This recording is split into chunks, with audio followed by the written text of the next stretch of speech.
1장부터 9장까지가 제1잠언, 그 다음에 10장부터 24장까지가 제2잠언, 그 다음에 25장부터 29장까지가 세 번째 잠언입니다. 이 히스기야 왕의 신하들이 특별히 지금 이 세 번째 잠언은 히스기야 왕이 서기관들을 시켜가지고 정말 그 앞에 들어가 있지 않은 그 잠언들을 모으고 모아서 여기다 집어넣는 거예요. 그래서 유다 혈통의 히스기야 왕과 백성들에게 힘과 용기를 주고, 그래서 하나님을 경외하고 율법을 믿고 순종하며 살으라고 하는 그 교훈을 주기 위해서 만든 잠언입니다. 본문에서는 악인과 의인, 의인과 악인을 대조하고 있죠. 그들의 행위로 인한 두 가지의 상반된 결과를 보여주고 있습니다. 악인은 어리석은 자요, 의인은 지혜로운 자다. 지혜로운 자는 하나님의 말씀, 즉 율법을 지키는 자요, 가난한 이웃을 불쌍히 여기고 돌보는 자다. 반면에 이 어리석은 자는 율법을 거스르는 자요, 가난한 이웃을 하찮게 여기고 착취하는 자다. 하나님의 율법을 듣고 지켜 행하는 의인에게 복을 주시고 그렇지 않은 자에게는 저주와 심판이 있다는 것이죠. 자, 그러면 우리가 한번 한 절 한 절 살펴보면서 어떤 사람이 의인이고 어떤 사람이 악인인지, 의인에게는 어떤 일이 있고 악인에게는 어떤 일이 있는지 우리 한번 살펴봅시다. 자, 1절 한번 읽어봅시다. 시작. 악인은 쫓아오는 자가 없어도 도망하나 의인은 사자같이 담대하니라. 아멘. 역사적으로 볼 때 이 히스기야가 유다를 통치하던 시대는 북이스라엘이 멸망하던 때예요. 북이스라엘의 왕들은 온갖 우상을 섬기고 하나님을 떠난 악인들이었어요. 북이스라엘의 왕조는 9번이나 단지 왕이 되기 위해서 왕을 죽이는 쿠데타의 연속이었습니다. 그래서 이스라엘의 왕들은 왕이 되어도 불안했어요. 언제 또 나를 죽이고 또 다른 놈이 왕이 될지 모르거든요. 그러므로 그들은 쫓아오는 자가 없어도 도망하는 심정으로 왕위에 앉아 있었을 것입니다. 이와 같이 악인은 쫓아오는 자가 없어도 도망다닌다 그랬어요. 왜 그래요? 그의 마음속에는 보이지 않는 양심의 가책이라는 게 있어요. 그를 쫓아다니기 때문에 그렇습니다. 도둑놈은 파출소 앞에만 가도 마음이 두려운 거예요. 우리가 중요한 결정을 앞두고 기도할 때 그것이 하나님의 뜻에 합한 것인지 알려면 마음이 편안히 오는지를 먼저 살펴야 돼요. 우리가 잘못된 길을 가면 양심의 가책이라고 하는 것이 있어서 불안한 거예요. 꾸짖을까 꾸짖을 책, 양심이 가책, 나를 꾸짖는단 말이에요. 그럴 때는 돌이키는 것이 하나님의 은혜인 줄로 믿습니다. 한편 의인은 사자와 같이 담대하다 그랬어요. 성경에서 사자는 유다 지파를 상징합니다. 북이스라엘의 악한 왕들과 달리 남유다의 이 히스기야 왕과 같은 훌륭한 왕들이 있었어요. 하나님만을 섬기고 온 백성에게 율법을 가르치고 또 지키게 했습니다. 그러므로 잠언 28장 1절의 말씀은 이 히스기야는 하나님이 붙들어 사용하는 의인이므로 사자같이 담대하다라고 하는 선포로도 볼 수 있는 거예요. 특별히 히스기야는 오실 메시아이신 그리스도를 예표합니다. 남유다의 왕들은 유다 지파, 특별히 다윗의 후손들이었어요. 창세기 49장 8절 이하에 보면 야곱의 축복이 나와요. 거기 유다를 이렇게 축복합니다. 유다야, 너는 내 형제의 찬송이 될지라. 유다 자체가 이름이 찬송이라는 뜻이죠.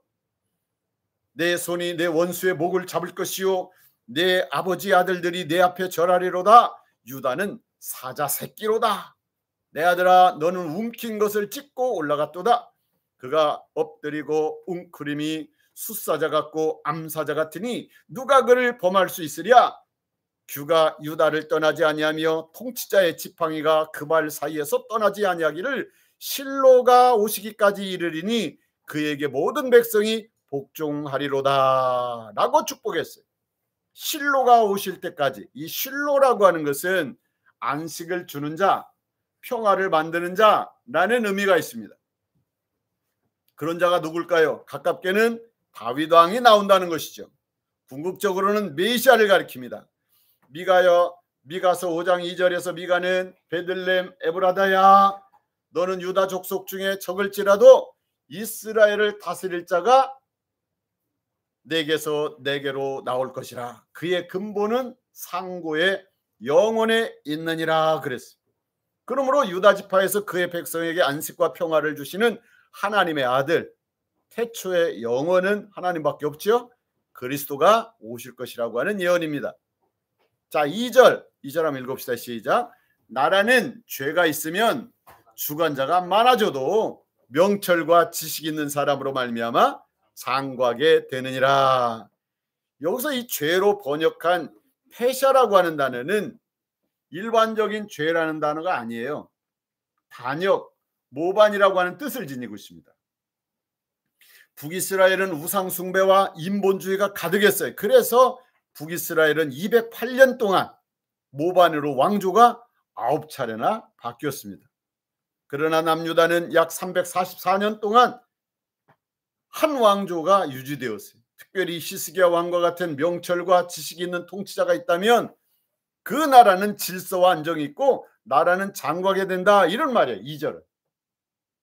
지식은 뭐예요? 하나님의 말씀과 과거 역사에 대한 그런 분석력을 말하는 것이고, 명철이라고 하는 것은 현재 상황에 대한 분별력과 탁월한 그 적응력, 지도력을 말하는 겁니다. 지혜자는 지식과 명철로 미래를 힘차게 열어갑니다. 한 사람의 지혜자가 수많은 사람을 죄악의 혼란과 수렁에서 건질 수 있는 거예요. 그것이 바로 지혜의 힘인 줄로 믿습니다. 그 다음 3절 읽읍시다. 시작. 가난한 자를 학대하는 가난한 자는 곡식을 남기지 아니하는 포구 같으니라. 가난한 자가 가난한 자를 학대하고 수탈하는 사회는 비극적인 사회입니다. 가난한 자가 가난한 자의 형편과 사정을 알기에 더 배려할 것 같은데 그렇지 않은 경우가 많아요. 오히려 가난한 자가 다른 가난한 자에게 사기치고 학대하고 철저히 털어갑니다. 요즘 전세 사기꾼들이 가난한 전세입자들에게 사기를 쳐서 피눈물을 흘리게 하는 상황은 모든 곡식을 남기지 않고 쓸어가는 폭우와 홍수와 같다는 생각이 들지 않으세요? 요 3절. 전세 사기꾼들 가만히 보세요. 아무것도 없는데 갭 투자로 그냥 다 샀다는 거잖아요. 그러나 의인은 자기의 소유와 재능을 사용하여 가난한 이웃을 구제하는 자입니다. 사도행전 9장에 나오는 다비다와 같은 사람이요, 사도행전 10장에 나오는 로마 백부장 고넬료와 같은 사람인 줄로 믿습니다. 자, 4절로 한번 읽읍시다. 시작. 율법을 버린 자는 악인을 칭찬하나 율법을 지키는 자는 악인을 대적하느니라. 토라를 버린 자는 악인인데 그런 악인은 악인을 칭찬하는 반면 율법을 지키는 자는 악인을 대적할 수밖에 없다는 잠언입니다. 결국 율법을 지키는 의인은 악인과 친할 수가 없다는 것이죠. 율법은 하나님이 그의 백성에게 주신 올바른 인생살이의 지침서입니다. 하나님은 우리에게 율법뿐만 아니라 잘못된 삶을 살면 요 안에서 쿵쾅거리죠. 양심의 가책이라고 하는 그것도 주시고, 그래도 말 안 들으면 고난을 주셔서 우리를 돌이키게 합니다. 우리는 이런 하나님의 사랑스러운 간섭에 민감하고 악은 모양이라도 버려야 될 줄로 믿습니다. 5절 읽읍시다. 시작. 악인은 정의를 깨닫지 못하나 여호와를 찾는 자는 모든 것을 깨닫느니라. 이 악인은 올바르고 정당한 정의 몰라요. 반면에 여호와를 찾는 자는 모든 것을 깨닫는다. 왜냐하면 모든 정의와 지혜와 지식의 근원은 창조주 여호와 하나님이시기 때문에 그런 줄로 믿습니다. 6절 읽읍시다. 시작. 가난하여도 성실하게 행하는 자는 부유하면서 굳게 행하는 자보다 나으니라. 아멘. 물질적 부보다 도덕적 온전함이 더 중요하다는 잠언이겠죠. 성실과 정직을 상실한 부는 오래가지 못합니다. 반드시 하나님의 심판이 있어요. 7절 읽어봅시다. 율법을 지키는 자는 지혜로운 아들이요 음식을 탐하는 자와 사귀는 자는 아비를 욕되게 하느니라. 자, 두 아들을 대비시키고 있죠. 하나님 율법을 잘 지키는 지혜로운 아들이요, 다른 하나는 술과 고기를 탐하고 나쁜 친구들과 어울려 방탕한 삶을 살면서 부모를 욕되게 하는 아들이에요. 후자의 아들을 둔 부모는 사회적으로 욕을 먹고 나중에 수치를 당합니다. 경찰서도 가고 검찰청에도 가고 재판정에도 끌려다니고 이게 무슨 수치입니까? 8절 읽어봅시다. 시작. 중한별리로 자기 재산을 늘리는 것은 가난한 사람을 불쌍히 여기는 자를 위해 그 재산을 저축하는 것이니라. 고리대금으로 늘어난 재산은 가난한 자를 불쌍히 여기는 자에게 갈 것이라고 하는 잠언입니다. 모세율법은 형제간에 고리대금 행위를 금하고 있죠. 잠언 14장 31절 또 19장 17절에도 보면 가난한 자에게 베푸는 것은 하나님께 구워주는 거라 그랬어요. 가난한 자를 돕는 것은 재산이 축나는 것이 아니라 저축한 것과 같아서 결국 이자 붙여서 도로 찾게 된다는 겁니다. 불의한 부자의 돈은 흐르고 흘러 가난한 자에게, 긍휼을 베푼 자에게로 들어가 다시 구제하는 일에 사용하게 된다는 것이 성경 말씀입니다. 내가 피땀 흘려 벌지 않고 불법으로 또는 요행으로 얻은 돈은 누군가에게 그냥 흘러가 버립니다. 그러므로 정직하게 돈을 모으는 것이 중요하고 자신과 이웃을 위해 적절하게 사용할 줄 알아야 되는 줄로 믿습니다. 그래서 15절에는 뭐라고요? 가난한 백성을 압제하는 악한 권위는 부르짖는 사자와 줄인 곰 같으니라. 가난한 사람 그렇게 압제하면 안 돼요. 또 27절 반대로 가난한 자를 구제하는 자는 궁핍하지 아니하려니와 못 번치 않은 자에게는 저주가 있다 그랬어요. 이렇게 본문 곳곳에는 가난한 자를 학대하지 말아라, 가난한 자를 좀 불쌍히 여겨라, 가난한 자를 압제하지 말아라, 가난한 자를 좀 도와줘라, 이렇게 말씀하고 있습니다. 마태복음 22장 37절부터 39절에 보면 예수님이 뭐라고 말씀하십니까? 어떤 것이 가장 큰 계명이래요? 마음을 다하고 뜻을 다하고 목숨을 다하여 주 너의 하나님을 사랑하라는 것이 첫 번째 계명이지만 그와 같이 네 이웃을 사랑하는 것이 또한 하나님의 계명이라고 그랬어요. 하나님을 사랑하는 것과 이웃을 자기와 같이 사랑하는 것이 구약성경 전체를 요약하는 계명이라는 거예요. 강령이니라 그랬어요. 자, 우리 9절 한번 읽어봅시다. 시작. 사람이 귀를 돌려 율법을 듣지 아니하면 그의 기도도 가증하니라. 율법적인 삶이 없는, 하나님 사랑, 이웃 사랑이 없는 기도와 제사는 하나님이 가증하게 여긴다. 가인의 제사가 그렇지 않았습니까? 의인은 성실한 자인 줄로 믿습니다. 10절에 한번 읽어봅시다. 정직한 자를 악한 길로 유인하는 자는 스스로 자기 함정에 빠져도 성실한 자는 복을 받느니라.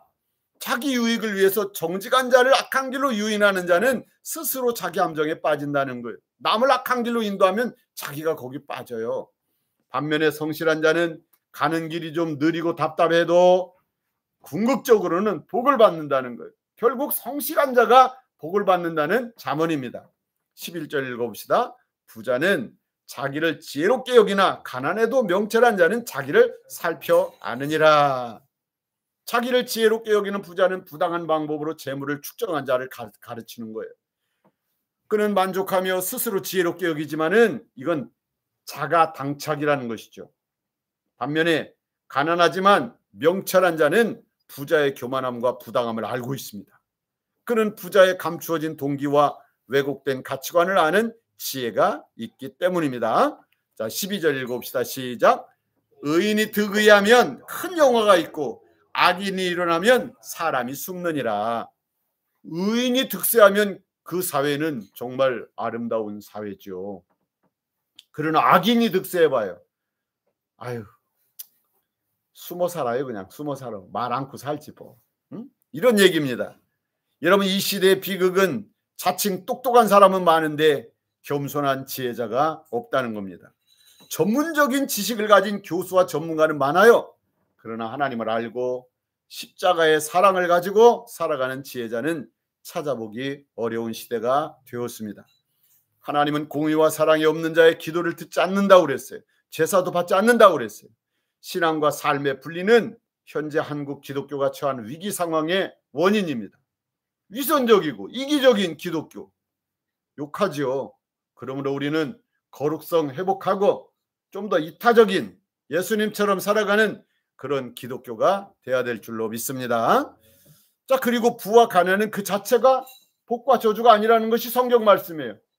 무슨 뭐 깨끗한 부자가 되어라 이런 말도 성경은 하지 않아요.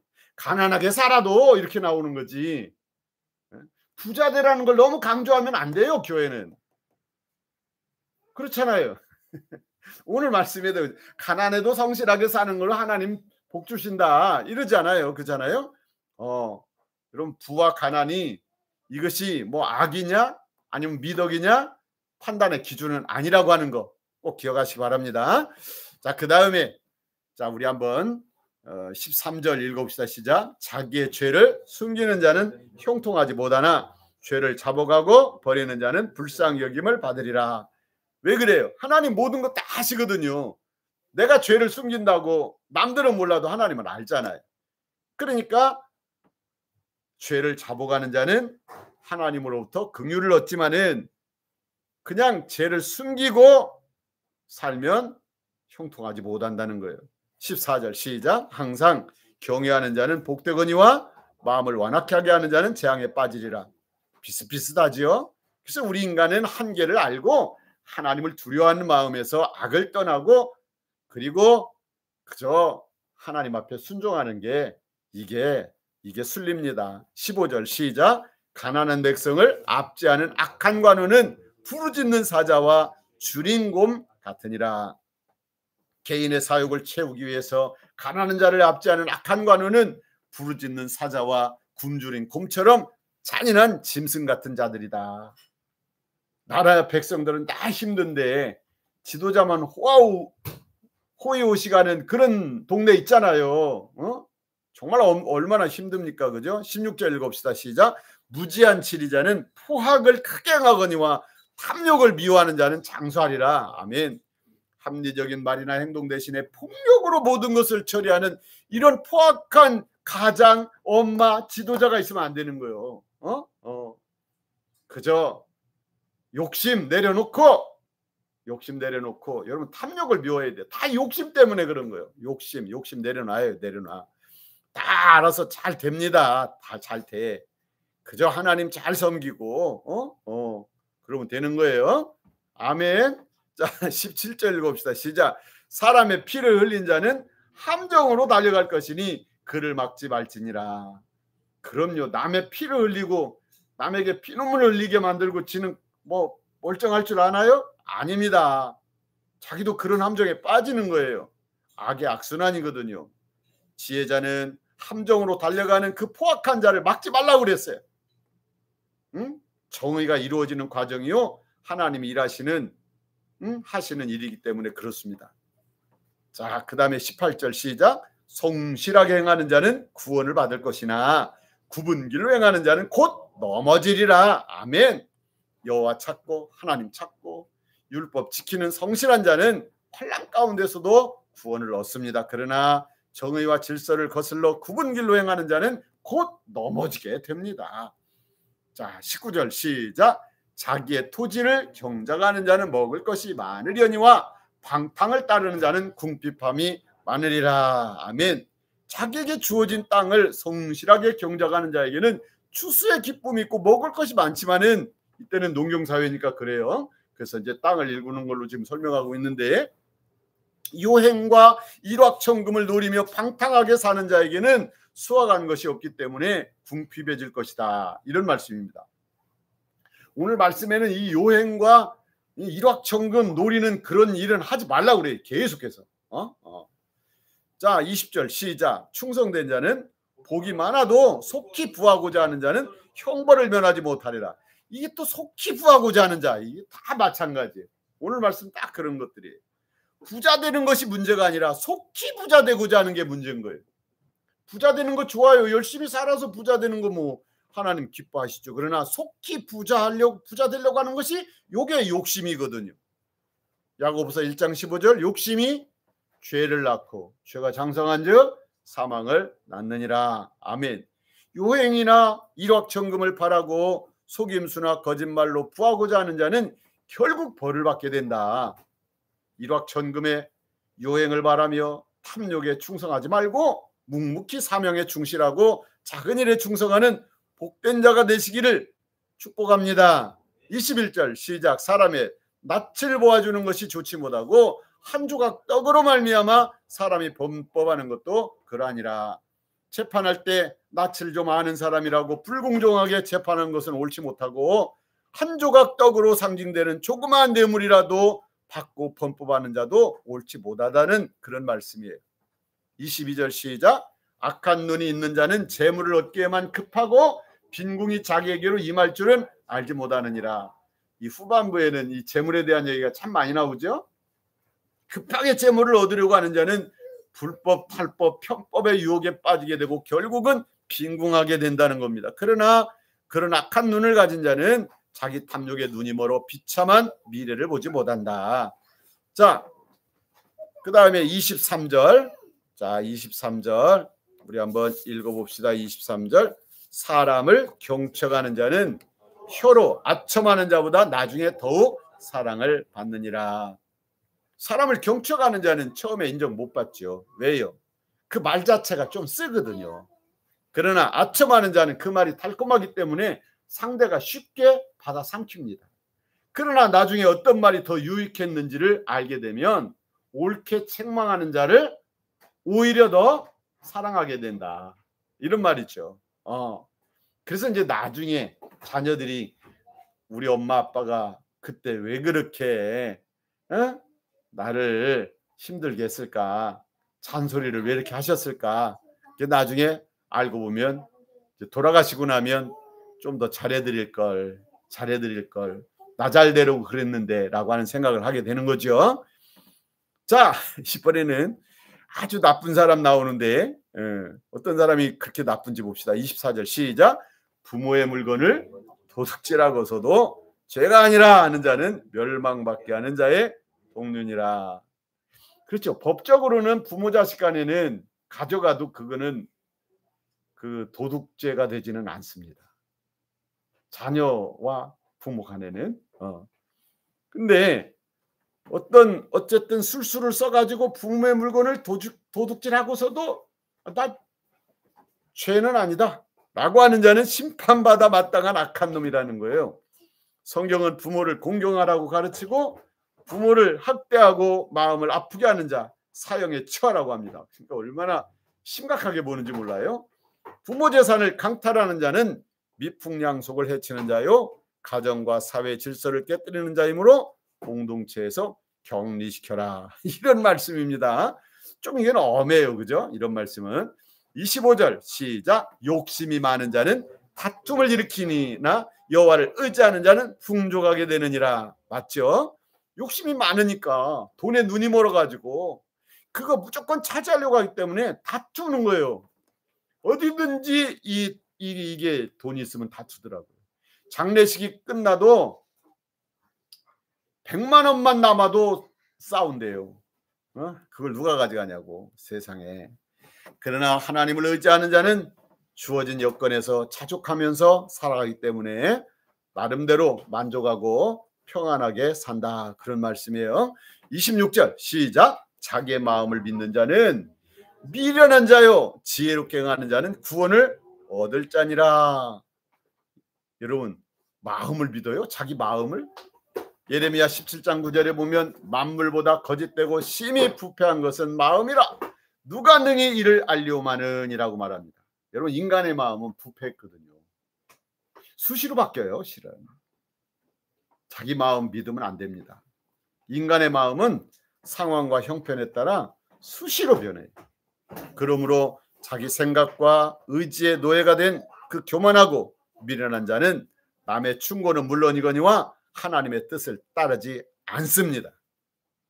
그러나 지혜로운 자는 겸손히 하나님 경외하고 하나님 말씀대로 순종하면서 이웃사랑하며 살기에 결국은 구원을 받는다. 이런 말씀입니다.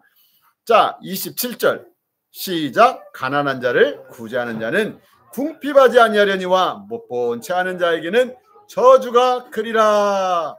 아까 말했잖아요. 가난한 자를 구제하는 것은 하나님께 구워주는 거기 때문에 하나님이 다 풍족하게 채워주신다. 예수님도 그랬죠. 누가복음 6장 38절 주라 그리하면 너희에게 주리니 누르고 흔들어 넘치도록 하여 너에게 안겨주리라. 아멘. 하지만 가난한 자를 보고도 못 본 채 하는 자는 하나님을 무시하는 자이므로 하나님의 저주로 가난해진다. 이런 말씀이에요. 자, 마지막 28절 시작. 악인이 일어나면 사람이 숨고 그가 멸망하면 의인이 많아지느니라. 악인이 일어나면 발생하면 사회는 대혼란을 겪고 사람들은 그 혼란을 피해서 숨게 됩니다. 그 악인이 사라져야 의인들이 득세하죠. 숨어있는 의인들이 사회에 나오고 백성들은 기뻐하며 사회가 건강해집니다. 그렇죠? 아방 시대에 보세요. 다 그냥 뭐 나중에 엘리야가 저밖에 안 남았나이다 그랬더니 하나님 하시는 말씀이 아니야, 내가 7,000명이나 숨겨뒀어, 이렇게 말씀하시죠. 여러분, 인생 로또 꿈꾸지 마시기 바랍니다. 한탕주의를 꿈꾸는 사람은 정직하게 사는 사람들을 어리석고 미련하게 여길지 몰라도 요행과 한탕주의는 허황한 것이므로 버리시기 바랍니다. 또 재물의 노예가 되어서 불법, 탈법, 편법을 저지르는 사람은 혹 성공할 수도 있어요. 그러나 결국에는 다 잃어버리고 하나님의 심판이 있다고 하는 것. 그런 삶보다는 비록 가난해도 맡겨진 일에 충성하고 이웃 사랑하고 살아가는 것이 복된 거예요. 부하든 가난하든 재물에 마음 두지 말고 자족하면서 범사에 감사하며 선하게 살아가시길 바랍니다. 그리고 우리는 아첨과 진실된 충고를 좀 구분할 줄 알아야 돼요. 비판만 하는 것도 문제지요. 그러나 잘못된 것은 잘못되었다고 진실하게 말할 수 있어야 그게 건강한 사회입니다. 그저 예수 안에서 하나님의 자녀로 사는 것을 최고의 복으로 여기면서 오늘 말씀처럼 말씀대로 순종하고 정말 교만과 포악, 탐욕, 유행의 삶을 멀리하고 온유와 겸손, 성실과 긍휼을 살아가는 여러분 되시기를 주님의 이름으로 축원합니다. 하나님 감사합니다. 오늘 말씀을 통하여 그저 하나님 잘 섬기고 겸손하게 성실하게 또 베풀면서 사는 것이 하나님이 기뻐하는 아름다운 인생이요, 하나님의 축복이 있고 하나님의 칭찬이 있고 상이 있다고 하는 것을 가르쳐 주시니 감사합니다.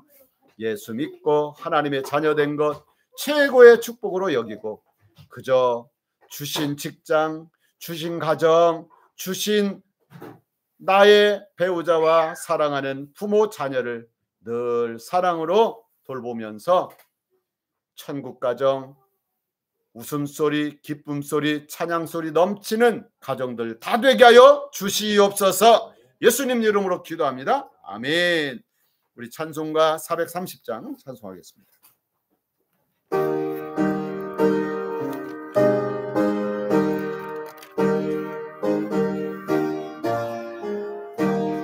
주와 같이 길 가는 것 즐거운 일 아닌가.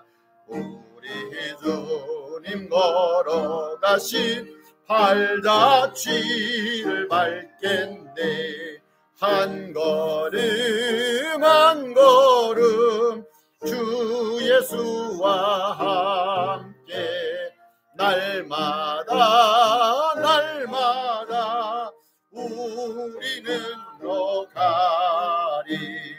어린아이 같은 우리 미련하고 약하나 주의 손에 이끌리어 생명길로 가겠네.